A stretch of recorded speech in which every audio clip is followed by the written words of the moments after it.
હું છું ભાવિકા. અમારી વિશેષ રજૂઆત સમરાંગણમાં આપનું સ્વાગત છે. આજે વાત કરીશું દક્ષિણ ગુજરાતના સુરત જિલ્લાની. સુરત જિલ્લામાં કુલ 16 વિધાનસભા સીટ પર ચૂંટણી યોજવામાં આવે છે. વર્ષ 2017ની ચૂંટણીની વાત કરીએ તો સુરત જિલ્લાની એક બેઠક પર કોંગ્રેસના ઉમેદવારની જીત થઈ હતી, જ્યારે 15 બેઠક પર ભાજપના ઉમેદવારની જીત થઈ હતી. સુરત જિલ્લામાં આ વખતે આમ આદમી પાર્ટીનું જોર વધ્યું છે. સુરત મ્યુનિસિપલ કોર્પોરેશનની ચૂંટણીમાં પણ આમ આદમી પાર્ટીએ સારો દેખાવ કર્યો હતો. હવે જોવું રહ્યું કે આપ આ ચૂંટણીમાં કેવું પ્રદર્શન કરે છે. આ વર્ષે સ્વાભાવિક છે કે જંગ ત્રિપાંખીયો હોવાનું, ત્યારે સુરતનું કેવું છે સમીકરણ, શું છે શહેર અને ગ્રામ્ય વિસ્તારના પ્રશ્નો, કોણ છે સંભવિત ઉમેદવાર, આ તમામ વિષય પર વિશેષ રજૂઆત સમરાંગણ.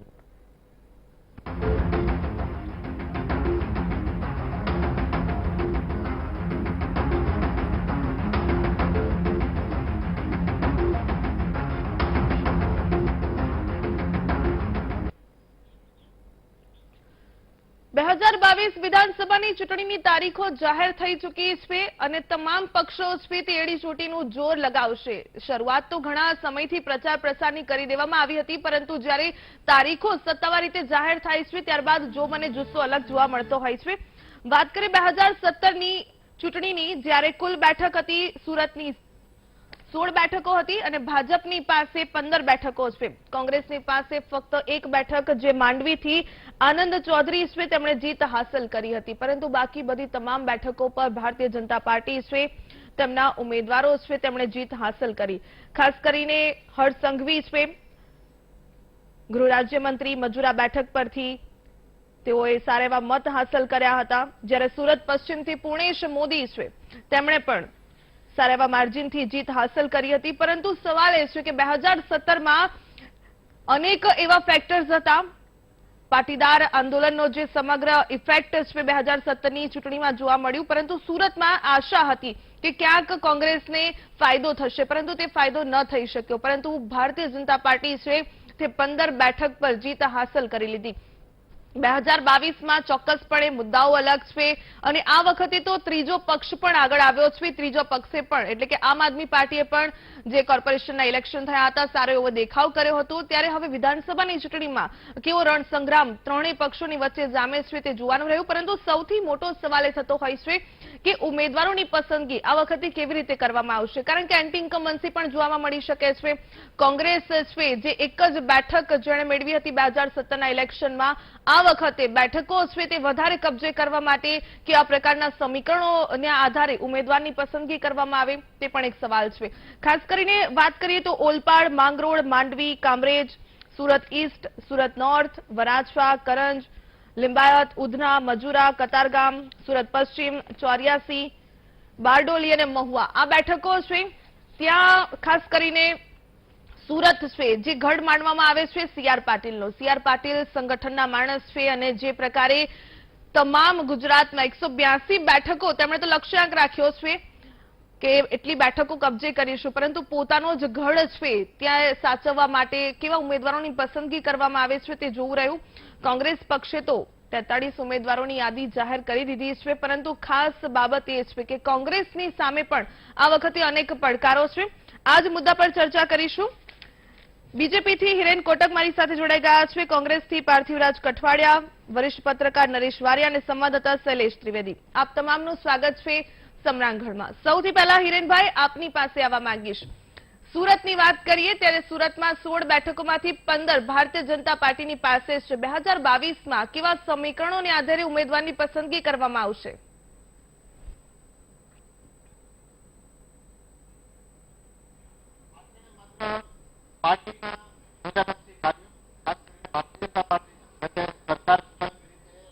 પાર્ટીની છે અને આપણે ત્યાં એવી ચર્ચા હંમેશા દરેક ચૂંટણીઓમાં થતી આવી એક સમય સુધી કે એન્ટી ઇન્કમ્બન્સી લાગુ થશે, પરંતુ અહીંયા પ્રો ઇન્કમ્બન્સીનું ફેક્ટર ઉમેરાયું છે. ત્યારે ભારતીય જનતા પાર્ટીની જે કાર્ય પ્રણાલી છે એ કપરા સમયને ખાસ કરીને જો યાદ કરીએ તો કોરોના કાળમાં પણ જે પ્રકારે કામગીરી થઈ છે એ મુજબ અહીંયા સૌથી વધારે જો ફેક્ટર કામ કરશે તો એ લોકો સુધી લોકો કેવી રીતે પહોંચ્યા છે. અને એમાં પણ જો સત્તામાં નથી કોઈ પક્ષ તો એને સંગઠન દ્વારા શું કર્યું છે એ પણ ધ્યાનમાં લેવાશે. તો ત્યાં પણ સૌથી વધુ માર્ક અથવા કહીએ કે 100માંથી 100 માર્ક માત્ર ને માત્ર ભારતીય જનતા પાર્ટીને જાય છે, કેમ કે અહીંયા અમારું સંગઠન પણ જે રીતે સક્રિય રૂપથી ભૂમિકા ભજવી રહ્યું હતું ઘણી બધી હોસ્પિટલોમાં પણ જગ્યા નહોતી, ત્યારે અમે નવી હોસ્પિટલો પણ કાર્યકરોએ ઊભી કરી છે. અને ખાસ કરીને પ્રદેશ અધ્યક્ષ શ્રી CR પાટીલ સાહેબે એક હાકલ કરી અને કાર્યકરોએ જે પ્રકારે ક્વોરન્ટાઇન સેન્ટરો ઊભા કર્યા, જ્યાં જ્યાં જરૂર પડી ત્યાં હંગામી ધોરણે દવાખાનાઓ ઊભા કર્યા. અને એટલું જ નહીં, પણ એવા ઘણા બધા એવા હતા કે જે લોકોને ખાવા માટે ટિફિનની વ્યવસ્થા પણ, દર્દીની સાથે આવેલા સગાઓ બહારગામથી આવતા હોય તો એમના ટિફિનની વ્યવસ્થા પણ કાર્યકરોએ કરી છે. એમના રસોડામાં પણ એમણે ઘરના રસોડામાં ટિફિન બનાવીને ત્યાં પહોંચાડ્યા છે. આ કામ જે અભૂતપૂર્વ કામગીરી થઈ છે, એના કારણે સંગઠન અને સરકાર, એટલે અહીંયા જ્યારે આપણે ડબલ એન્જિનની વાત આપણે હમણાં શરૂ કરી હોય, પરંતુ આ ડબલ એન્જિન તો ગુજરાતમાં પણ હતું. સંગઠન અને સરકાર બંને સાથે મળીને જે પ્રકારે કાર્ય કર્યા છે એની અસર ચોક્કસપણે જોવા મળશે. લોકો હંમેશા એક એમના મગજમાં બનતી જે ઇમેજ છે એ ઇમેજને ધ્યાન રાખીને વોટ કરતા હોય છે કે કોણે ખરેખર મને મદદ પહોંચાડી. એ વ્યક્તિગત રીતે એક મતદાર જ્યારે મતદાન મથક સુધી પહોંચે અને એક મત એમનો આપે, ત્યારે આ જે લાગણી છે, આ જે ભાવના એમનામાં જે સમાયેલી હોય છે, એનું પ્રગટીકરણ ત્યાં થતું હોય છે. આ જ રીતે નક્કી થશે. માત્ર ને માત્ર સેવાનું માધ્યમ છે એ ધ્યાનમાં લેવામાં આવશે. કોઈ પણ પ્રકારના કુપ્રચાર અથવા કોઈ પણ પ્રકારની એવી કોઈ પણ છેતરવણી વાતોથી ભરમાવવા માટે આ વખતે ગુજરાતની પ્રજા બિલકુલ તૈયાર નથી. માત્ર ને માત્ર ભરોસો જો કોઈના પર હોય તો એ ભરોસાની ભાજપ સરકાર પર. બિલકુલ હિરેનભાઈ, અનેક મુદ્દાઓ છે, આપની પાસે આવીશ. પાર્થિવરાજ, આપની પાસે આવવા માંગીશ. જે પ્રકારે એક જ બેઠક કોંગ્રેસે 2017ના ઇલેક્શનમાં હાંસલ કરી હતી, આ વખતે કઈ રણનીતિ ઘડવામાં આવશે? કેવા ઉમેદવારોની પસંદગી કરવામાં આવશે કે સુરતનો ગઢ જીતી શકાય? ભાવિકાબેન, ખાસ કરીને આપના VTVના માધ્યમથી જ્યારે મેં ભાજપના પ્રવક્તાને સાંભળ્યા, ત્યારે જે પ્રકારનો કોવિડના સમયમાં ટિફિન પહોંચાડવાનો શ્રેય, હું એવું માનું છું કે કોવિડનો જે ગંભીર સમય હતો, લોકો જ્યારે ગંભીર પરિસ્થિતિમાંથી પસાર થઈ રહ્યા હતા, સ્વજનો ગુમાવી રહ્યા હતા, લોકોને હોસ્પિટલના બેડ્સ નહોતા મળતા, લોકોને ઓક્સિજનના બોટલ્સ નહોતા મળતા, આપણે સૌએ જાણ્યું કે સ્મશાનમાં પણ જગ્યા નહોતી મળતી, એવી પરિસ્થિતિ આપણે જોઈ છે. એવો ખરાબ સમય આપણે જોયો છે. અને એ વખતમાં દરેક પોલિટિકલ પાર્ટી, અને હું એટલા માટે કહું છું કે ભારતીય રાષ્ટ્રીય કોંગ્રેસની વાત નથી કરવા માંગતો, યુથ કોંગ્રેસની વાત નથી કરવા માંગતો, NSUIની વાત નથી કરવા માંગતો, સેવાભાવી સંસ્થાઓની વાત નથી કરવા માંગતો, પણ જે પ્રકારનો શ્રેય ભાજપના પ્રવક્તા તરીકે એમણે લીધો છે, એ હું માનું છું કે જે લોકોએ જીવ ગુમાવ્યા એમનું અપમાન કર્યું છે. સેવા કરવો એ આપણા સૌનો ધર્મ હતો અને સૌએ સેવા કરવાનો, ધર્મ નિભાવવાનો નાનો મોટો પ્રયત્ન કર્યો છે. બીજી વાત કરીએ કે જો તમે એનો શ્રેય લેતા હોય તો તમારે એ પણ શ્રેય લેવો પડે કે 5000 રેમડેસિવિરના જે વાયલ્સ હતા એ CR પાટીલ ત્યાંના સ્થાનિક સાંસદ સભ્ય અને પોતાના ઘરે લઈ આવ્યા હતા. અને જે ઇન્જેક્શન પ્રજા માટે મળવા જોઈએ, પ્રજાને હોસ્પિટલમાં મળવા જોઈએ, પ્રજાને હોસ્પિટલ જે ગવર્મેન્ટ હોસ્પિટલ હોય એની શોપ્સમાં મળવા જોઈએ, મેડિકલ શોપ્સમાં, અથવા તો ઇઝીલી અવેલેબલ થવા જોઈએ, લોકોને ફરજ પાડવામાં આવી કે CR પાટીલના ઘરે કે ઓફિસ જઈને ઇન્જેક્શન માંગવા પડે. આ પ્રકારની પરિસ્થિતિ પણ સુરત શહેરે જોઈ છે. ત્યારે ચોક્કસપણે હું એવું માનું છું કે આજે 16 બેઠક છે, કદાચ 2017માં અમારું ત્યાં પરફોર્મન્સ એટલું સારું ના રહ્યું હોય, સ્વીકારીએ છે, પણ ભૂતકાળમાં પણ ત્યાં અમે ખૂબ સારું પ્રદર્શન ભૂતકાળમાં પણ કર્યું છે. અને આવનારો સમય એ કોવિડની ઘટના હોય, અને ખાસ કરીને કારણ કે સુરત શહેરની જો વાત કરીએ, જે આપણે 16 બેઠક કીધી એમાંથી 12 બેઠકો સુરત સિટીમાં જ આવે છે. અને સુરત સિટીમાં સમગ્ર ગુજરાત નહીં પણ સમગ્ર દેશમાંથી આવેલા લોકો વસે છે. એ પછી સૌરાષ્ટ્રના અમરેલી જિલ્લાના મિત્રો હોય, રાજકોટના મિત્રો હોય, અથવા તો ઉત્તર ગુજરાતના મહેસાણા કે પાટણ જિલ્લાના લોકો હોય કે જે ત્યાં આવીને વસ્યા હોય. ત્યારે અને આ બાજુ રાજસ્થાનથી વસ્યા છે, બંગાળથી વસ્યા છે, ઓરિસ્સાથી લોકો આવ્યા છે, અને આંધ્રપ્રદેશથી પણ લોકો આવ્યા છે. ત્યારે ચોક્કસપણે એ લોકોએ કોવિડનો સમય જોયો છે. અને સાથે સાથે સૌરાષ્ટ્રના મિત્રોએ તો મોરબીની દુર્ઘટના પણ જોઈ છે. ક્યાંક ને ક્યાંક જે મિત્રો સુરત રહેતા હશે, કોક ને કોક એમનું સ્વજન આ મોરબીની દુર્ઘટનામાં જીવ ગુમાવ્યો છે. એ ભાજપના પાપે એ દુર્ઘટના થઈ. અને એમને જે પ્રકારે જે દુર્ભાગ્યપૂર્ણ ઘટના મોરબીમાં બની અને જે પ્રકારનું વર્તન કર્યું, એ જોઈને હું એવું માનું છું કે કોઈ પણ સામાન્ય નાગરિકને આ પોલિટિકલ પાર્ટી માટેનો જે પ્રેમ હોય ને એ પતી જ જાય, એમાં કાંઈ વધે જ નહીં. એટલે ચોક્કસપણે આ પ્રકારની જે ઘટનાઓ છે એને ધ્યાનમાં રાખી અને જે પ્રકારનો ભ્રષ્ટાચાર મોટા પાયે સુરત શહેરની વાત હોય અથવા તો સુરતના આજુબાજુ જિલ્લાઓમાં જે પ્રકારનો ભ્રષ્ટાચાર થઈ રહ્યો છે, જે પ્રકારની પરિસ્થિતિ જે વિકાસના નામે મીંડું છે, આપણે જોઈએ તો 4 મહિના પહેલા આ જ પ્રકારની એક ઘટના, બ્રિજ તૂટવાની ઘટના ઓલપાડ વિસ્તારમાં પણ બની હતી. બ્રિજ તૂટી ગયો હતો. તમે કહો તો એમનો ફોટો પણ હમણાં તમને ડિસ્પ્લે કરું.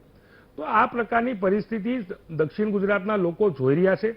આ બધા મુદ્દાને ધ્યાનમાં રાખી ચોક્કસપણે આ પહેલી અને પાંચમી જે બે છે એમાં પહેલા ફેઝમાં જ્યારે દક્ષિણ ગુજરાતની ચૂંટણી થવા જઈ રહી છે, હું માનું છું કે 1 તારીખે પરિવર્તન સંકલ્પ દિવસ સુરત શહેરના લોકો મનાવશે, સુરત જિલ્લાના લોકો મનાવશે, ગુજરાતની જનતા બનાવશે. 1 અને 5મી પરિવર્તન સંકલ્પ દિવસે અને 8મી તારીખે પરિવર્તન વિજય દિવસ હશે. આ ગુજરાત રાજ્યમાંથી બીજેપીની સરકારને કાઢી અને ભારતીય રાષ્ટ્રીય કોંગ્રેસની સરકાર બનાવશે એ વિશ્વાસ સાથે મારી વાત પૂરી કરું છું. બિલકુલ નરેશભાઈ, આપની પાસે આવવા માંગીશ. જે પ્રકારે ફેક્ટર્સ અનેક જોવા મળે છે, 2017ના ઇલેક્શનમાં મુદ્દાઓ અલગ હતા, આ વખતે મુદ્દાઓ અલગ છે. કોઈ દુર્ઘટનાની વાત કરવામાં આવે તો પણ લોકોના માનસ પર એ દુર્ઘટનાના ચિત્રો છે જતા નથી. તક્ષશિલા કાંડ હોય કે પછી મોરબી દુર્ઘટના હોય, સુરતમાં જ્યારે તક્ષશિલા કાંડ થયું ત્યારે અનેક લોકોના મનમાં હતું કે જે પ્રકારે ફાયર બ્રિગેડની જે સુવિધા હોવી જોઈએ તે એટલા પ્રમાણમાં નહોતી. મહાનગરનો દરજ્જો આપવામાં આવ્યો છે પરંતુ તેટલા પ્રમાણમાં સુવિધા ન મળી. ક્યાંક સુવિધા મળી હોત તો મહદ અંશે જે બાળકો છે તેમને બચાવી શકાયા હોત.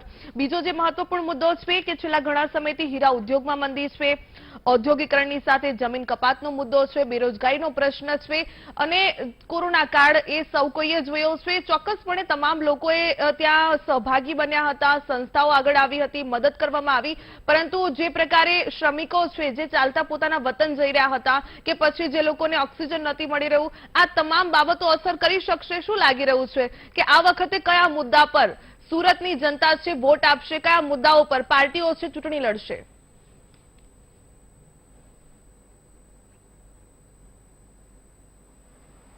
ભાવિકા, ઘણા મુદ્દાઓ જે આપણે કયા એ મુદ્દાઓ હતા જ અને છે પણ તક્ષશિલા જેવી ખૂબ જ ગંભીર દુર્ઘટના આગની સુરતમાં બની અને નાના નાના ભૂલકાઓ એની અંદર વિદ્યાર્થીઓના મોત થયા.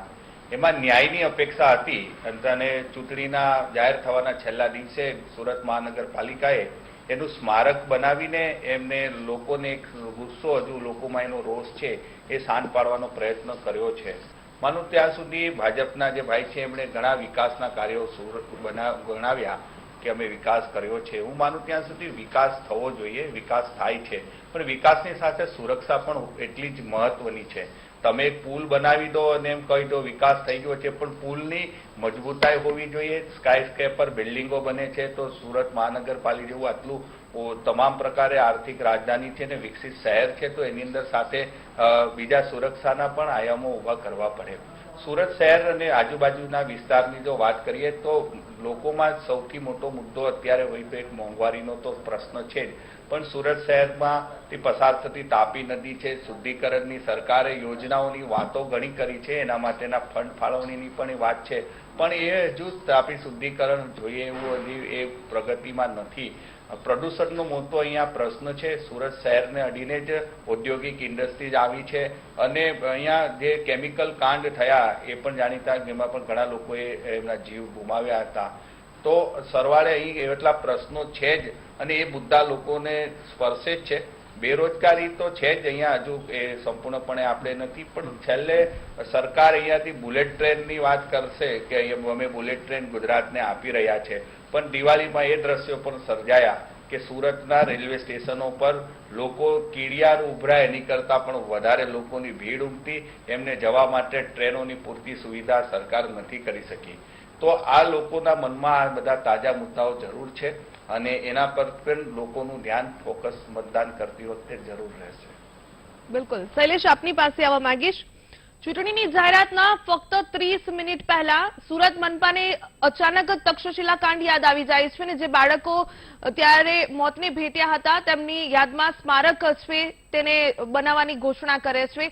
આ કેવા પ્રકારનું રાજકારણ થઈ રહ્યું છે? 5 વર્ષમાં કોઈ કામ જે ન થયા હોય એ એન્ડ ટાઈમ પર યાદ આવે છે, ચૂંટણીની તારીખો જાહેર થાય તે પહેલા યાદ આવે છે, ઉનાળામાં પાણીના ટેન્કરો મંગાવવા પડે છે. આ પ્રકારની સુરતવાસીઓની હાલત છે. શું લાગી રહ્યું? સુરતવાસીઓ આ વખતે કયા મુદ્દા પર કહી શકાય કે વોટ આપી શકે છે? અને ખાસ કરીને જે બેઠકોની વાત કરીએ તો 16 બેઠકમાંથી 15 છે ભાજપની પાસે છે. શું લાગી રહ્યું છે કે કયા કેન્ડિડેટ્સ ઉતારવામાં આવી શકે છે, રિપીટ કરવામાં આવી શકે છે પોતાનો ગઢ બચાવવા માટે? અને કોંગ્રેસ છે તે ખાસ કરીને પરિવર્તનની વાત કરે છે, ત્યારે પરિવર્તન લાવવા માટે કેવા મજબૂત કેન્ડિડેટ તેમની સામે ઉતારે?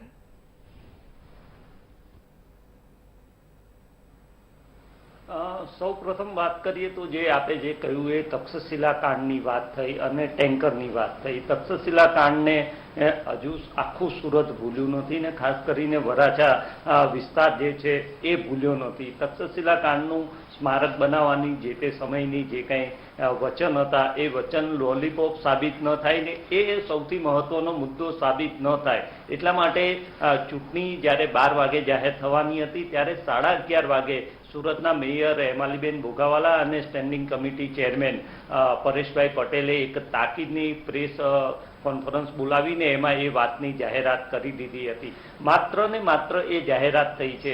એનું કારણ છે કે હજી કયા સ્થળે, કઈ ટીપીમાં, કયા ફાઇનલ પ્લોટ ઉપર અથવા તો કયા વિસ્તારમાં એ તક્ષશિલાના જે મૃતક બાળકો છે તેમનું સ્મારક બનશે એ નક્કી નથી. પરંતુ એક મલમ લગાવવાનો ચોક્કસપણે જે તે સમયે પ્રયાસ થયો હતો અને એ વાત જે લગભગ લોકો ભૂલવા માંડ્યા હતા અથવા તો એ તક્ષશિલા કાંડ ચૂંટણીનો મુદ્દો વરાછા વિસ્તારમાં બને તેમ ન હતો એવા સમયે ફરી એક વખત શાસકોએ આ પોપડો ઉખેડ્યો હોય તેવો ઘાટ અત્યારે સર્જાયો છે.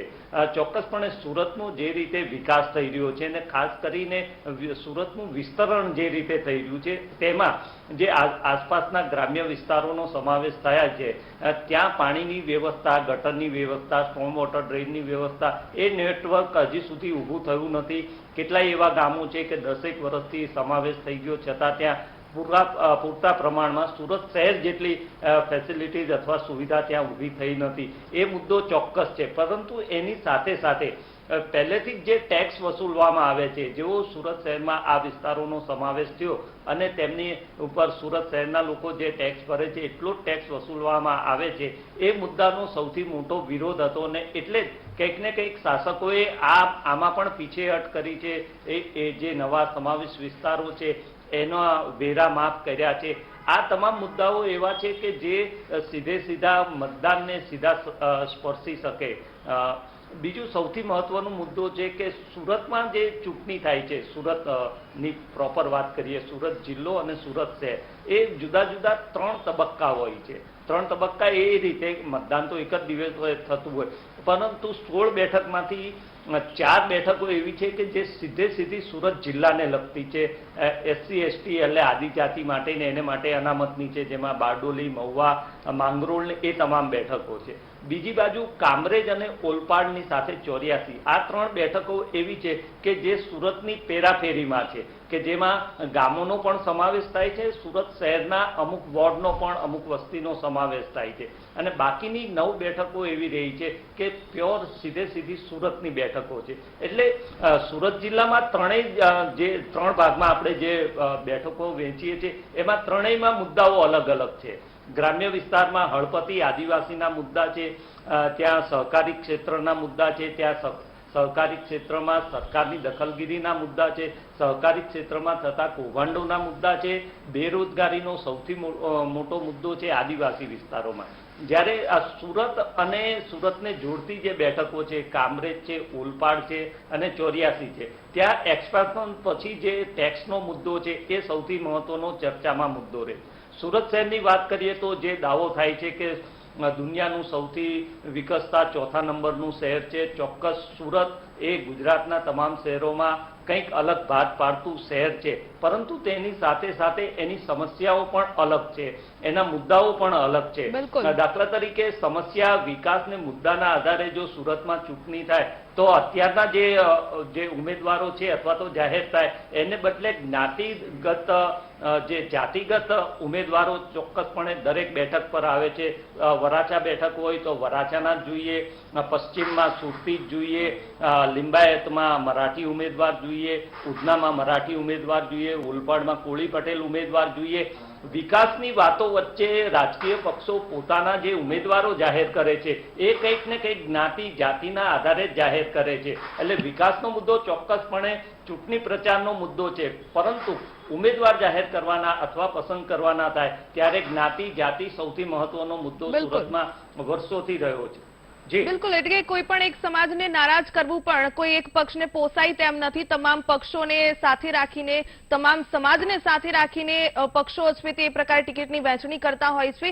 અને આ વખતે સૌથી મહત્વનો મુદ્દો એ પણ રહેશે કે જે પ્રકારે ગ્રીષ્માકાંડ થયું હોય કે તક્ષશિલા કાંડ હોય એ સુરતની જનતા ભૂલવાની નથી. ચર્ચા યથાવત રહેશે. ખાસ કરીને આમ આદમી પાર્ટી છે તેના વિશે પણ વાત કરીશું, કારણ કે સારું એવું પ્રદર્શન ત્યાં તેમનું જોવા મળ્યું છે કોર્પોરેશનના ઇલેક્શનમાં. ત્યારે હવે વિધાનસભાની ચૂંટણીમાં કેટલું કાઠું કાઢે છે તે પણ જોવું રહ્યું. રોકાઈએ વિરામ માટે.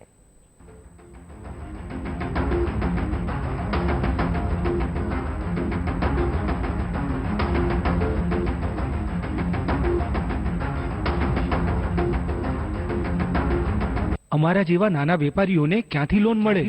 ફરી એકવાર આપનું સ્વાગત છે સમરામંગળમાં. હું છું આપની સાથે ભાવિકા. જે પ્રકારે આમ આદમી પાર્ટીનું જોર તો વધ્યું છે, જે પ્રકારે સુરત મ્યુનિસિપલ કોર્પોરેશનના ઇલેક્શન થયા, પરંતુ ત્યારબાદ તેમાં પણ ફૂટ પડી ગઈ હતી. અને અત્યારના મુદ્દાઓ વિધાનસભાની ચૂંટણીઓના અલગ હોય છે. ક્યાંક ગંદકીના પ્રશ્ન છે તો ક્યાંક શિક્ષણનો પણ મુદ્દો છે. તો હવે સલામતીને લઈને પણ સવાલ થાય છે. તક્ષશિલાનો કાંડ થયો હોય કે પછી ગ્રીષ્મા વેકરિયાનો જે કેસ સમગ્ર સામે આવ્યો હતો, આ તમામ મુદ્દે જે પ્રકારે કહી શકાય કે જનતા યાદ રાખતી હોય છે અને જનતા ધ્યાન પણ રાખે છે. હિરેનભાઈ, આપની પાસે આવવા માંગીશ. આપે કહ્યું કે જે ઇમેજ છે, જે મદદ પહોંચાડી હોય છે તે જનતા સુધી તેમના દિમાગમાં રહેતી હોય છે અને વોટ આપે ત્યારે પણ એ જ ઇમેજ તેમની સામે હોય છે. તો ગ્રીષ્માનું જે પ્રકારે કેસ સામે આવ્યો હતો કે પછી અત્યારે તક્ષશિલા કાંડનું આપણે 30 મિનિટ પહેલા જ જે અચાનક જ યાદ આવી ગયું છે ને સ્મારક બનાવવાની જાહેરાત કરવામાં આવી, અને પછી અનેક મુદ્દાઓ એવા છે કે જે ખરેખર ચૂંટણી લક્ષી જ હોય છે.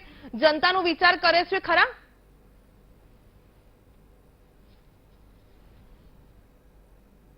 જનતાનો વિચાર કરવાની બાબતમાં જો આપણે કોઈ બે મુદ્દાને ખાસ આગળ ધ્યાનમાં રાખવા હોય તો બે એવા મુદ્દા છે કે આવા બનાવો રિપીટ ન થાય, સૌથી મોટી બાબત એક. અને બીજું એ છે કે કોઈ પણ બનાવ બને છે તો એની પાછળ કેવા પગલાં લેવામાં આવે છે, એટલે કે જે મક્કમતા છે એ સરકારની જોવામાં આવે છે.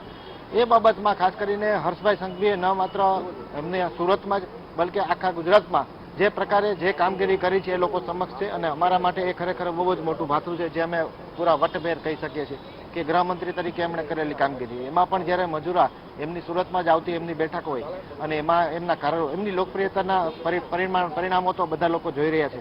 અને સુરતમાં ખાસ કરીને સુરત ભારતની એક છબી છે એમ કહી તો ચાલે, કેમ કે ભારત જેવી રીતે વિવિધતામાં એકતા ધરાવતો દેશ એવું સુરત, અને એવું સુરતનું જે રીતે વર્ગીકરણ હમણાં મારી પહેલાના મિત્રએ જે વાત કરી એ મુજબ શહેરમાં આવતી માત્ર શહેરની સીટોની વાત કરીએ તો 9 સીટો, એ રીતે જે રીતે એની પેરીફેરીમાં આવતી સીટો અને ગ્રામ્ય કક્ષાની સીટો, આ બધી બેઠકોના જે અલગ અલગ મુદ્દા હોય છે એ ચોક્કસપણે પણ એ બધા મુદ્દાને એડ્રેસ કરી અને જે પ્રકારે જે નિરાકરણ હલ કાઢવાનું, અને એવી કોઈ પણ અઘટિત ઘટના પણ બની જાય તો એ ઘટના ફરીથી ન બને એ માટેના જે તકેદારીના પગલાં છે એ ન માત્ર એક સુરત શહેર પૂરતા બલકે ગુજરાત સરકાર એ રીતે વિચારે છે કે આખા ગુજરાતમાં આ પ્રકારના કોઈ પણ પ્રકારના બનાવો ભવિષ્યમાં ન બને એ માટેની શું વ્યવસ્થા કરવી. અને ત્યારબાદ આપણે એક પણ બનાવ એવો જોયો નથી.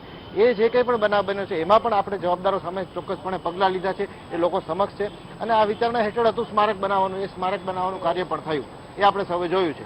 એ ઉપરાંત ખાસ કરીને બેન સ્મારક બનાવવાની જાહેરાત થઈ છે, કાર્ય તો હજુ થયું જ નથી. ભાઈ, ભારતીય જનતા પાર્ટીની સરકાર અમલમાં આવી છે ત્યારથી આપણે એક એવું વાતાવરણ બનાવી શક્યા છીએ કે જ્યારે નવરાત્રીમાં પણ બહેનો છે એ રાત્રે મોડી રાત્રે પણ નીકળી શકે છે, ક્યાંય પણ કોઈને કોઈ પણ પ્રકારની અસુરક્ષાની અનુભવ ન થાય એ પ્રકારની જે વ્યવસ્થા છે એને આપણે એક એવા સ્તર ઉપર લઈ જઈ શક્યા છે કે આજે એવા કોઈ પણ બનાવો હવે નથી બનતા. અને છતાં પણ ક્યાંય પણ હિરેનભાઈ, બની આપણે જાય એવું છે માનીએ આવા કે બનાવો. ચોક્કસપણે એ બનાવ વિકાસ પાછળ જે થયો પગલાં લેવામાં આવે છે, અથવા જે સુરક્ષિત મુશ્કેલીથી ગુજરાત કામ કરે છે તે તંત્ર, પણ આપણે એનો માનીએ આપણે છીએ, પરંતુ દાખલો આવા જોયો છે બધા જે દિવસમાં કિસ્સાઓ છે આવા તે કોઈ પણ પણ આંખ વ્યક્તિઓને ઉઘાડનારા હોય છે. સજા થઈ હિરેનભાઈ, શકતી હોય, સજા સુધી પહોંચી શકતી હોય.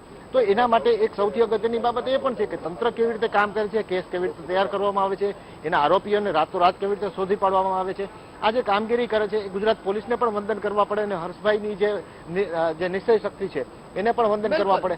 આ ગુજરાત, ખાસ કરીને સુરતની જો આપણે ચર્ચા કરતા હોઈએ તો સુરત વિવિધતાની જે મેં વાત કરી, ખાસ કરીને સુરતમાં જે રીતે પરપ્રાંતીય મિત્રો વસે છે અને રોજીરોટી એમની ત્યાં મળે છે, એ રોજગાર એમને અહીંયા આપણા ગુજરાતમાં મળે છે, એ બહુ મોટી બાબત છે. માત્ર સુરત પૂરતી વાત નથી, આખા ગુજરાતમાંથી પરપ્રાંતીયો ગુજરાતમાં ક્રાઇમનો ગ્રાફ પણ વધ્યો છે. હિરેનભાઈ, જો આપને જાણવું હોય તો એ પણ કહી દઉં, ક્રાઇમનો ગ્રાફ પણ ત્યાં વધી રહ્યો છે, લૂંટની ઘટનાઓ વધી રહી છે, રેપના કેસીસ ત્યાં વધી રહ્યા છે. એ સંખ્યા જોતા પણ રોજગારીનો મુદ્દાનો પણ કોઈ ચર્ચા કરતું હોય તો એ પણ એનો પણ છેદ ઉડી જાય છે. એ સૌથી મોટો મુદ્દો બને છે. હવે આપણે જો વાત કરીએ ખાસ કરીને સુરત, બેરોજગારીની સમસ્યા ત્યાં પણ છે, ત્યાં પણ બૂમો પડતી હોય છે. શ્રમિકો આવીને જ્યારે અહીંયા રોજગાર પ્રાપ્ત કરે છે, પરંતુ ખાસ કરીને સુરત વાસીઓનું શું, એ પણ એક સવાલ છે. આપની પાસે આવીશ, સમય વિરામનો થયો છે. અનેક મુદ્દાઓ પર ચર્ચા કરવાની હજુ પણ બાકી છે કે જ્ઞાતિગત સમીકરણો છે તેને આધારે પક્ષો છે ટિકિટ આપતા હોય છે, પરંતુ જનતાના મુદ્દાઓને યાદ રાખવામાં આવે છે કે નહીં? રોકાઈએ વિરામ માટે. તો સુરત બેઠકોની અત્યારે વાત કરી રહ્યા છીએ. સુરતમાં પ્રશ્નો અનેક છે. જે 16 માંથી 15 બેઠકો કબજે કરી હતી, આ વખતે બચાવી શકાશે કે નહીં? ભારતીય જનતા પાર્ટી તે વિચારીને પોતાના ઉમેદવારો પસંદ કરશે અને કોંગ્રેસ છે તે ગંભીરતાપૂર્વક આ ઇલેક્શનને લઈ રહ્યું છે. જે પ્રકારે પોતાના 43 કેન્ડિડેટ જાહેર કર્યા છે, ચોક્કસપણે દરેક સમીકરણોને ધ્યાને રાખીને એક એક બેઠક પર એક એક કેન્ડિડેટને મૂકવામાં આવ્યા છે. પાર્થિવરાજ આપણી સાથે જોડાયેલા છે. પાર્થિવરાજ, શું લાગી રહ્યું છે કે સુરતમાં જે મુદ્દાઓ છે ને જે 16 માંથી 15 બેઠક બીજેપી પાસે છે, આ મુદ્દાઓ છે તેની કયા મુદ્દાઓ સાથે તમે જનતાની સાથે જશો? કારણ કે મોટી સભાઓ નથી કરી રહ્યા, ડોર ટુ ડોર પ્રચાર કરી રહ્યા છો. લાગી રહ્યું છે કે જનતા આ મોટી સભાઓ છે તેમાં ક્યાંક ભોળવાઈ નહીં જાય ને કોંગ્રેસ તરફ આકર્ષાશે? ભાવિકાબેન, ખાસ કરીને સુરતની સમજુ પ્રજા, હું એવું માનું છું કે આજે જ્યારે હેમાલીબેને ફરી પાછું તક્ષશિલા કાંડ યાદ કરાવ્યું, એ જાણે છે કે આજની જે ભાજપ છે એના માત્ર કાંડ બોલે છે.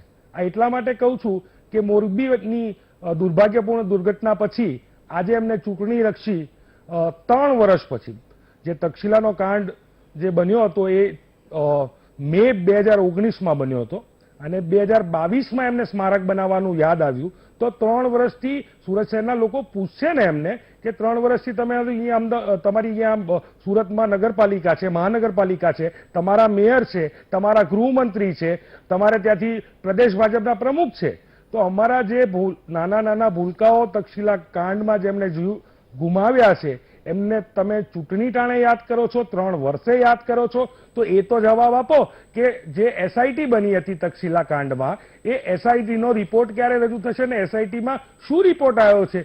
શું મોટા મગરમચ્છો ઉપર કોઈ પગલાં લેવામાં આવ્યા છે કે નથી આવ્યા? એ જ રીતે જે ગેસ ગળતર કાંડમાં જે લોકોએ જીવ ગુમાવ્યા છે એ પૂછે છે આજે કે ભાઈ સુરતના નેતાઓ આપ અમને કહો કે એસઆઈટી બનાવી હતી, તો તમે એ એસઆઈટીનો શું રિપોર્ટ આવ્યો અને તમે કયા મોટા મગરમચ્છો ઉપર પગલાં લીધા? એ જ લોકો પૂછે છે, કારણ કે એમને ખબર છે કે મોરબીમાં પણ એ જ પ્રકારની એમને એસઆઈટી બનાવી છે. ત્યારે આ બધા સવાલ સુરતની જનતાના જાગતા સવાલો છે કે જેના હજી સુધી લોકોને જવાબ નથી મળ્યા. એટલા માટે ચર્ચા કરવી પડે છે કે હમણાં મહિલા સુરક્ષાના મુદ્દાની વાત કરતા હતા. ભૂતકાળના સમયમાં જ્યારે ભારતીય રાષ્ટ્રીય કોંગ્રેસનું શાસન ગુજરાતમાં હતું, બેન દીકરીઓ બિંદાસ થઈને સવારે 4-4, 5-5 વાગ્યા સુધી નવરાત્રીમાં ગરબા રમતી. પણ શું થયું ગ્રીષ્માબેનના કેસમાં? અને પાછા એમ કહે છે કે અમે ઉદાહરણ પૂરું પાડીએ એવા ચુકાદા કર્યા છે. તો હું યાદ કરાવું ભાજપના પ્રવક્તાને કે આજથી 2 દિવસ પહેલા 2.5 વર્ષની નાની બાળકી, 2.5 વર્ષની બાળકી ઉપર બળાત્કાર થયો છે સુરતમાં. હું એવું માનું છું કે સુરત છે ને કદાચ ગુજરાતનું રેપ કેપિટલ બની ગયું છે. એટલા પ્રકારના મહિલા વિરુદ્ધના ગુના થાય છે ત્યાં. અને કોઈ પણ સંજોગોમાં બેન દીકરીઓ ત્યાં સુરક્ષિત નથી. અને ગૃહમંત્રી ત્યાં હોય, CR પાટીલ ત્યાં હોય, એક બાજુ 108 ગુનાવાળા CR પાટીલ ત્યાં બેઠા છે અને એક બાજુ ગૃહમંત્રી ત્યાં બેઠા છે. બેન દીકરીઓની સુરક્ષા નથી કરતા. શરમ આવી જોઈએ. અને આખું સુરત બોલે છે શેમ ઓન યુ, શેમ ઓન યુ. આ શરમ કરો, શરમ કરો, આખું આવું સુરત બોલી રહ્યું છે. ત્યારે ઘણા બધા બીજા મુદ્દા પણ છે. ફોર એક્ઝામ્પલ પલસાણાના કરપ્શનના ઇસ્યુ છે. ત્યાં લોકલ કરપ્શન એટલું બધું વધારે છે કે લોકોની પરિસ્થિતિ બેહાલ કરી દીધી છે. મહિલાઓને મોંઘવારી અત્યારે જુઓ તો તમે પહેલા રેવડી કલ્ચરની વાત કરતા હતા, શું કામ ગેસના બાટલાની વાત કરવી પડી કે 2 ગેસના બાટલા આપશું? કારણ કે 1200 રૂપિયાનો ગેસનો બાટલો મારી ગુજરાતની બહેનોની, મારે સુરતની બહેનોને નથી પોસાઈ રહ્યો. સાથે સાથે શાકભાજીના ભાવ આસમાને છે. તેલનો ડબ્બો 3000 દિવાળીના તહેવારે પહોંચી જાય. આ પરિસ્થિતિમાં કઈ રીતે મધ્યમ વર્ગના લોકો પોતાનું ઘર ચલાવે? ત્યાં સુરતમાં બધા જ ઉદ્યોગપતિઓ નથી રહેતા, ત્યાં સામાન્ય ઘરના પરિવારના જ લોકો મોટા ભાગમાં રહે છે. અને આ એટલા માટે કહેવું પડે છે કે તમારા જીએસટી ના પ્રોપર ઇમ્પ્લિમેન્ટેશન ના થયું, એના લીધે ટેક્સટાઇલ ઉદ્યોગને માર પડ્યો. ટેક્સટાઇલ ઉદ્યોગ મૃતપાય હાલતમાં આવી ગયો. સુરત શહેરના લોકોના આવા અનેક પ્રશ્નો છે જે તમારી વચ્ચે વીટીવીના માધ્યમથી મૂકવા માંગીએ છીએ અને લોકોની વચ્ચે જઈએ છીએ અને આ મુદ્દાની ચર્ચા કરીએ છીએ. અને આ એમના મુદ્દા છે. સુરત શહેરના બહેનો દીકરીઓ કહે છે કે અમારે બહાર નીકળવું, કઈ રીતે નીકળવું, આ પ્રકારની ઘટના છે. ખુલ્લેઆમ ડ્રગ્સનો વેપાર થાય છે. હમણાં જ 2 દિવસ પહેલા મેં જે 2.5 વર્ષની દીકરીની વાત કરી, એ જ રીતે 2 દિવસ પહેલા ડ્રગ્સ પકડાયું. ત્યાં લાખો કરોડોનું ડ્રગ સુરતમાં પકડાય છે. તો કોણ લાવે છે? લાખો કરોડનો ગાંજો આવે છે, કોણ લાવે છે? અને એ ગૃહમંત્રીના એરિયામાં આવે છે. તો એનો મતલબ એ થયો કે ક્યાંક સરકારના લોકોની અને આ ક્રિમિનલોની મિલીભગત લાગી રહી છે. એટલે આ મુદ્દાઓ છે તેની સાથે તમે જનતાની વચ્ચે જશો અને ક્યાંક પરિવર્તન જનતા ઈચ્છતી હશે તો કોંગ્રેસને મત આપશે તેવું લાગી રહ્યું છે. શૈલેષ, આપની પાસે આવવા માંગીશ. બેઠકો વાઇઝ મારે વાત કરવી છે. ખાસ કરીને જો કુમાર કાનાણીની સીટ એટલે કે વરાછા બેઠકની વાત કરવામાં આવે તો તેમનું જે દાવેદારી કરવા માટે પહોંચ્યા હતા ત્યારબાદ તેમણે એક સ્ટેટમેન્ટ આપ્યું હતું કે જે કહી શકાય ભારતીય જનતા પાર્ટીનો કાર્યકર્તા હોય તેને ટિકિટ મળવી જોઈએ, કોઈ ઉદ્યોગપતિ આવે અને પૈસાના જોરે ટિકિટ માંગે અને ટિકિટ ન મળવી જોઈએ.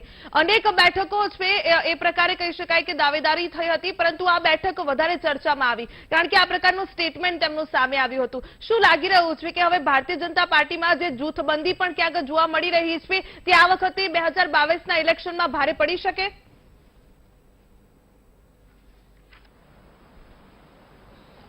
જૂથબંધીની વાત કરવા કરતા સ્વાભાવિક છે કે સુરતમાં ભાજપનો વ્યાપ વધારે છે એટલે નારાજગીનું પ્રમાણ આ વખતે ખૂબ મોટા પ્રમાણમાં છે.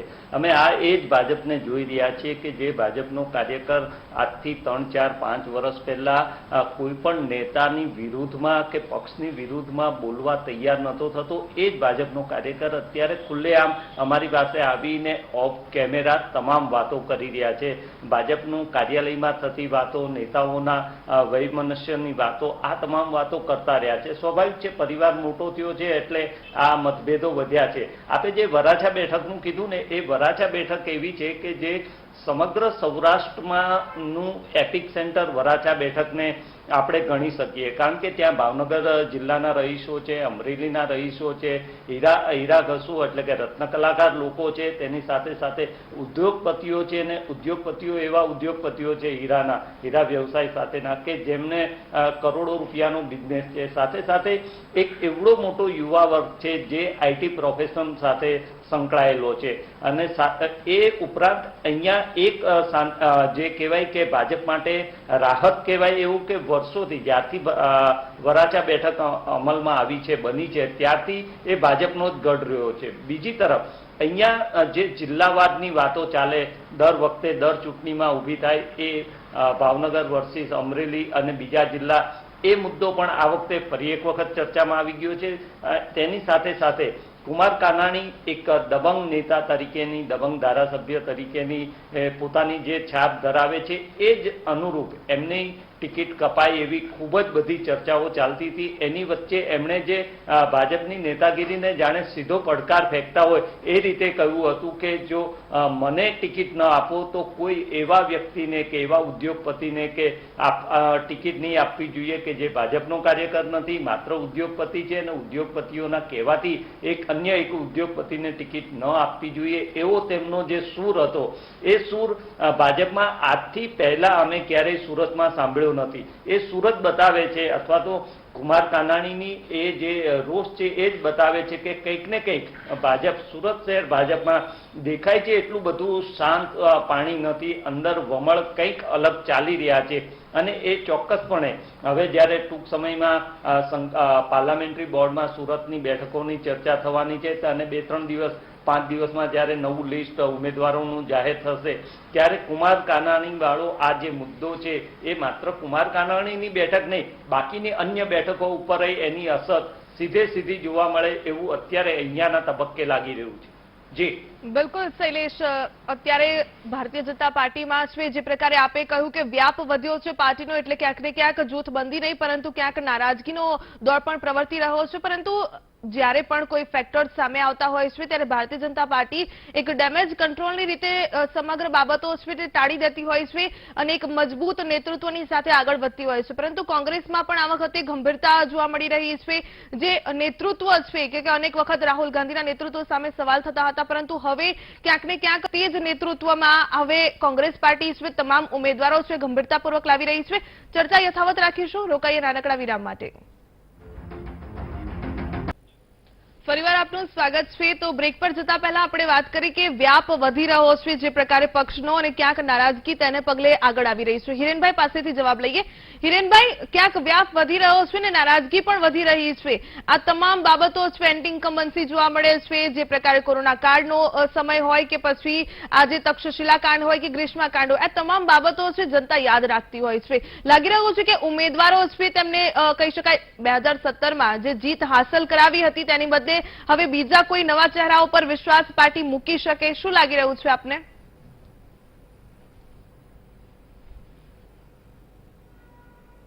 પાર્ટીમાં મતાંતર અને મંતવ્ય વ્યક્તિગત હોઈ શકે, પરંતુ જ્યારે પણ વાત આવે છે એકતાની, તો એ પક્ષની અંદરની એકતા માટે ભારતીય જનતા પાર્ટી સૌ વધારે સારી રીતે પ્રખ્યાત છે. અને ભારતીય જનતા પાર્ટીની પણ આપણે ખાસ કરીને જ્યારે નામજોગ વાત કરી રહ્યા હતા ત્યારે વરાછા રોડના કુમારભાઈ કાનાણીએ પણ બહુ સ્પષ્ટ શબ્દમાં એ પણ કહ્યું છે, યાદ રાખવું જોઈએ કે ભારતીય જનતા પાર્ટી જેમને પણ ટિકિટ આપશે એના માટે અમે કાર્યકરો પૂરી મહેનત કરીશું. અમે લોકો એક કાર્યકર છીએ અને કાર્યકર તરીકે અમારી જવાબદારી છે. અને આ સુર આખા પણ ભારતીય જનતા પાર્ટીના કાર્યકરને જ ટિકિટ મળવી જોઈએ એવું પણ કહ્યું હતું. જો એ કાર્યકરને ટિકિટ મળશે તો મહેનત કરશે, બાકી કોઈ બહારથી આયાતી ઉમેદવાર લાવવામાં આવશે, કોઈ ઉદ્યોગપતિને આપવામાં આવશે તો ક્યાંક નારાજગી હશે. ચોક્કસ એ બાબતથી આપ પરિચિત છો. આપ ઘણા વખતથી આ રાજકીય ડિબેટો કરતા હો છો. આપને પણ ખ્યાલ છે કે કોઈ પણ રાજકીય પક્ષ હોય એમાં સક્રિય સભ્ય હોય અને જે કાર્યકર છે એ ભારતીય જનતા પાર્ટીના કાર્યકર હોય એમને જ ટિકિટ મળી શકે. એટલે એ કોઈ નિર્વિવાદ બાબત છે કે કાર્યકર સિવાયની વ્યક્તિને ટિકિટ મળે, કેમ કે એ સક્રિય સભ્ય હોવા જરૂરી છે. ભારતીય જનતા પાર્ટી હંમેશા ધારા ધોરણો, નિયમો, જોગવાઈઓ અને જે બંધારણ છે પાર્ટીનું એ પ્રમાણે જ ચાલે છે. એટલે જ અત્યારે પાર્લામેન્ટરી બોર્ડની બેઠકો પણ ચાલી રહી છે. જે સેન્સ લેવામાં આવે છે એ પણ જેન્યુઅન હોય છે. અહીંયા કોંગ્રેસ કે અન્ય કોઈ પક્ષો જેવી સ્થિતિ નથી હોતી કે કોઈની પણ એ ટિકિટો જે એના માટે કોઈ પણ વ્યક્તિ કંઈ પણ કહી દે એટલે ટિકિટ મળી જાય. અહીંયા ટિકિટ માત્ર એ લોકોને જ મળે છે કે જે ખરેખર સેવાનો ભેખ લઈને નીકળ્યા હોય. અને આ ભારતીય જનતા પાર્ટીની બ્યુટી છે. હમણાં કોંગ્રેસના મારા મિત્ર પ્રવક્તા જે રીતે વાત કરી હતા કાયદાની, એના અંગે મારે 2 શબ્દ ખાલી કહેવા છે કે એક સમય હતો કોંગ્રેસમાં બેન, એક સમય હતો બેન કે જે સમયે કોંગ્રેસના શાસનની વાત કરીએ ગુજરાતની, તો એક સમયે ગુજરાત છે એ ગુંડાઓના નામથી ઓળખાતું. અને એ સમય હતો કે જ્યારે ગુજરાતમાં એવા ગુંડાઓને ટિફિન દેવા માટે પણ એમના વડવાઓ જતા. એ બધા ગુંડા ભાજપમાં આવી ગયા છે. હદ પહેલા એક બોર્ડ લાગેલું હતું અને એ બોર્ડ લાગેલું હતું અહીંયા કાયદાની હદ પૂરી થાય છે. અને એ પછીની પણ વાત કરીએ. ચલો તમે વાત કરો, તમારી વચ્ચે નથી બોલ્યો. તમને ખબર છે તમારી દુખતી નસ ઉપર હાથ મુકાઈ ગયો છે કાશીનાથભાઈ, તમારી દુખતી નસ ઉપર હાથ મુકાયો છે. તમારા કોઈ પણ તમને મોકો મળે તો કહેજો.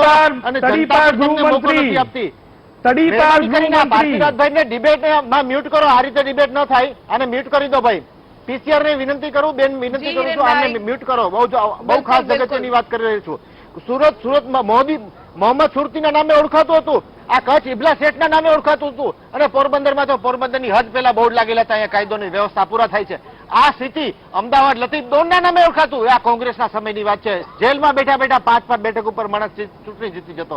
આ કાયદો વ્યવસ્થાની સ્થિતિ કોંગ્રેસે દેખાડી છે. કોંગ્રેસના બોર્ડ લાગેલા છે, કોંગ્રેસના કામ બોલે છે, કોંગ્રેસના કામ નહીં. ભાજપ શાસનમાં આવી ગયા બધા કારનામાઓ યાદ બોલે છે. કરાવું તમારા આ હકીકત ભાજપના છે. નેતાના આ તમારી એમના દુઃખની ન કેવા ખબર આવ્યો. સંબંધો હતા. એટલે તમને કોંગ્રેસે તકલીફ પડી તેમને ગઈ. જેલમાં પૂરી પણ દીધી તમે હતી. જે પ્રકારે સીડી અંધાધૂંધીનું પટેલ વાતાવરણ હતા, સર્જ્યું છે, સીડી સાહેબ, પટેલને તમને જેલ ભેગા તમારી કર્યા પાસે હતા. સત્તા બાપુ નથી. બોકરિયા પણ ઉપર સંગઠન તો કેટલા હતું ને. કેસની વાત તમે કરો કરી છો? શકતા હતા સેવા. પુરુષોત્તમ સોલંકી પણ તમે એમાં કેટલા પણ ન કરી. એ રૂપિયાની નિષ્ફળ માછલી ગયા. એના કારણે એની વાત લોકોએ કરો. તમને વારંવાર વાત કરો ને. આ પહેલા આવેલી તમે તમામ કરો વાત ચૂંટણીઓમાં, કે પેટા ચૂંટણી હોય કે સામાન્ય ચૂંટણી હોય, અમિતભાઈ શાહની ઘરમાં બેસાડીએ છીએ. કેમ એનું તમે કારણ એ છે. અને તમારે ભારતીય જનતા પાર્ટીને આશીર્વાદ આપે છે. એનું કારણ સુશાસન છે. એ સુશાસન તમને નહીં સમજાય. કારણ કે એ શબ્દ કોંગ્રેસની શબ્દકોશમાં છે જ નહીં. અને તમારા કુમાર કાનાણીએ કઈ રીતે ગુંડાગર્દી કરી હતી? તમે જે કુમાર કાનાણી અને એમના દીકરાએ પોલીસ જોડે લોકડાઉનમાં શું કર્યું હતું એની પણ ચર્ચા કરવી પડશે. તમારા બલરામ થવાણીએ તમારા નરોડાના ધારાસભ્યએ મહિલા જોડે રાહુલ ગાંધીજીને ગુજરાતમાં કેમ યાત્રા કરવાનું યાદ બે નથી? મંત્રી ઉપર મહિલાઓએ શહેરી બળાત્કારની ફરિયાદો નોંધાઈ છે. એની પણ ચર્ચા કરવી અને પડશે. હિરેન, તમે આ રાહુલ તમામ ગાંધીને લોકોનું લાઈવમાં ફોન કરીને ધન્યવાદ. પૂછો તો ખરા શા માટે નથી આવતા? સમ્રાંગણમાં જોડાયા તે એ તમને બદલ કહેશે. અનેક મુદ્દાઓ છે, ચર્ચા જે પ્રકારે થતી રહેશે. ઇલેક્શન જે પ્રકારે ડિક્લેર થઈ ગયું છે, પરંતુ પક્ષથી ઉપર જઈને જનતાના મુદ્દાઓ છે તેના પર હેલ્ધી ડિબેટ થાય તો વધારે સારું રહેશે. કારણ કે જ્યારે પણ કોઈ પણ પક્ષની સાથે ચર્ચા કરવામાં આવે છે ત્યારે તમારી સરકારમાં આ પ્રકારે કહી શકાય કે ગુંડાગર્દી હતી કે તમારી સરકારમાં આ પ્રકારે સુરક્ષાને લઈને છિંદાશ છે, પરંતુ તેના કરતા મહત્વપૂર્ણ બાબતો એ છે કે જનતા અત્યારે કયા મુદ્દાઓથી પીડાઈ રહી છે. મોંઘવારીનો મુદ્દો હોય, બેરોજગારીનો મુદ્દો હોય, તમામ મુદ્દાઓ પર જનતાની વચ્ચે જશો કે જનતાના ખરેખર પ્રશ્નો સોલ્વ કરશો તો જ જનતા તમને આવકારશે. 27 વર્ષથી ભારતીય જનતા પાર્ટીની સરકાર છે. પુનરાવર્તન કે પરિવર્તન એ જનતા બતાવશે, પરંતુ મુદ્દાઓ લઈને જશો તો વધારે સારું રહેશે. આ સાથે જ રોકાઈએ બ્રેક માટે. જોતા રહો વીટીવી ન્યૂઝ.